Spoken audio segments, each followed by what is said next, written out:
Yan, kakape na ang inistorbo sa tulog. Tuloy pa rin ang pag-music ng mga kagawad sa bahay. Yan, meron po tayong pandesal dito. Sabi nila, gising na, lulaan nila, kumain ka na. Yan, may pandesal dyan, kasi hindi na mainit. Kamusta po ang inyong buhay-buhay? Kape po tayo mga kaibigan.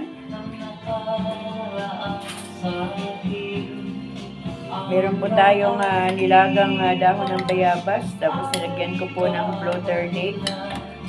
Kaya yung kulay niya, hindi po lumabas yung kulay ng butternut. Dati, blue po yan. Pero dahil po sa dahon ng bayabas,